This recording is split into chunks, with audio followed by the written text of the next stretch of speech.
गोपीनाथ तिवारी जी, जौनपुर से। जी सुंदर बोलो। राधे राधे महाराज जी, परम आदरणीय गुरु जी, सादर चरण स्पर्श। गुरु जी, मानव ईश्वर अंश के बाद भक्ति के विपरीत माया से अधिक सम्मोहित क्यों होता है? खेल है प्रभु का, खेल है। एक रंगनाथ जी हमारे यहाँ मंदिर वृंदावन में, उसमें साल में एक बार उत्सव होता है विशेष। उस उत्सव में हम सम्मिलित हुए थे जाके।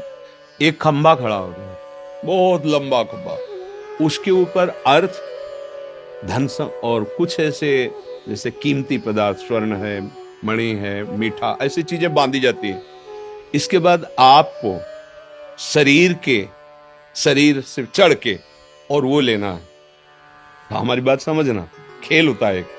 तो ब्रज के बड़े बड़े पहलवान केवल लंगोट पहन करके, मान लो 100 ऐसे खड़े होते हैं, ऐसे क्रम बाई क्रम चढ़ते हैं, और जिसने वो इनाम बांधा है उसी ने खेल रचा है, और वही चढ़ने की योग्यता की बात करता है वहां पर, और वही चढ़ ना पावे इसलिए घी, दही, पानी ये भर करके सीढ़ी से जितने शरीरधारी चढ़ते हैं उनके ऊपर डालते जा रहे हैं।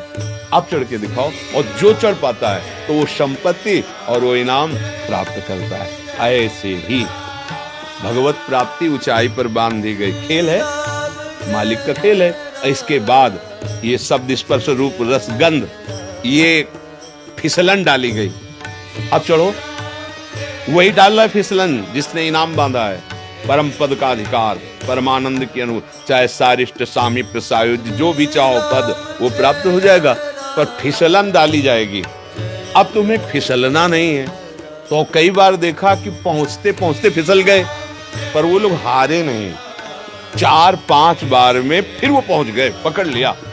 तो उससे हमें उदाहरण, अपने लोगों का जो दिमाग होता है ना, वो चिंतनीय होता है।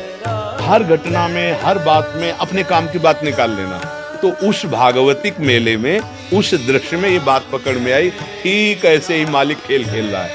हमारे सामने वो भोग रखता है फिसलन वाले, जिससे हम परमानंद स्वरूप अपने आत्मबोध या भगवत प्रेम पाने के लिए ही उसने वो भी रखा है। मानव देह भी दिया है, उसी का रचा हुआ है, पर फिसलन उसने जरूर रखी है। 1 बार फिसलो, 2 बार फिसलो, 3 बार फिसलो, पर हारना नहीं। चढ़ जाओ।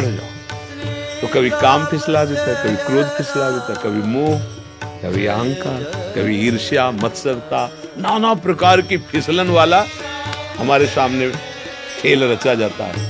अब वो आकर्षण फिसलन वाला है ही रचा, इसीलिए गया है कि तुम इसी में लगे रहो। अच्छा, लगे रहो तो मालिक का खेल है, आनंदित रहो। जब इससे ऊब जाना तो वो है चढ़ो के। ये चढ़ाई है, ये ऐसी चढ़ाई है, खड़ी चढ़ाई है, बिना सहारे के नहीं चढ़ सकते। इसमें गुरुजनों का, निकले हुए महापुरुषों का सहारा। सम्मोहित बहुत करती माया, भक्ति कम नहीं करती। वैसे सम्मोहन माया नहीं करती, आप मोहित हो रहे हो। हमें बताओ माया का रूप क्या है? खान सहन, वातावरण, खाना पीना, प्यार विवाह, समाज, ये आप स्वीकार किए हो प्रभु। आपको कोई आकर्षित कर रहा है क्या? आप ही तो फंसे हो। एक आवश्यकता है ना। आवश्यकता बिल्कुल नहीं भैया, तुम्हें अज्ञान में हो। हमारे स्वरूप को कभी भी किसी भी तरह का अभाव नहीं व्यापता। अभाव देह को लेकर के होता है। विंध्याचल में यज्ञ, भूखे भजन माला ले ले, माला। ये भूख किसका विषय? प्राणों का विषय। पहले देखो, जहाँ आप बात कर रहे हो, यहाँ शुद्ध आध्यात्मिक मार्ग की बात होती है। भूख का विषय कौन? भूख प्यास का विषय अगर थोड़ा शास्त्रीय ज्ञान हो तो समझ सकते हो। प्राणों का विषय, आप प्राण नहीं हैं। छांदोग्य उपनिषद पढ़ के देखो, आप प्राण नहीं हैं। तो अब आप अपने को और कुछ मान लेंगे तो ये ले कंठी माला। किसकी कंठी माला? किसकी? ज्ञान में आओ तो। और भक्ति, आप अपने स्वरूप को नहीं जानते हो। कितने हाथ का शरीर है? अगर अपने हाथ से नापो, 3.5 हाथ का। कितने साल हो गए आपको इस शरीर में रहते? 58 साल में 58 सेकंड में कभी नहीं सोचा अपने स्वरूप को कि तुम हो कौन। अगर तुमसे पूछा जाए आप कौन हो, तो अपने गांव का नाम बताओगे, शरीर जहां जन्मा है वो बताओगे, शरीर का जो नाम है। आप इतने ज्ञानी हो कि 3.5 हाथ में रहते हुए 58 वर्ष हो गए, तो आप अपने को अभी तक नहीं जान पाए। अब बोलो कैसे तुम जान पाओगे कि माया क्या है? देखो ये अध्यात्म मार्ग है, यहाँ मतलब बिल्कुल लक्ष्य पे बात होती है। अब लक्ष्य नहीं समझते हो तो फिर हम चुप हो जाएंगे। हमारे पास व्यवहार वाली ज्यादा बातें हैं नहीं, क्योंकि बचपन से भगवान ने व्यवहार में रखा ही नहीं।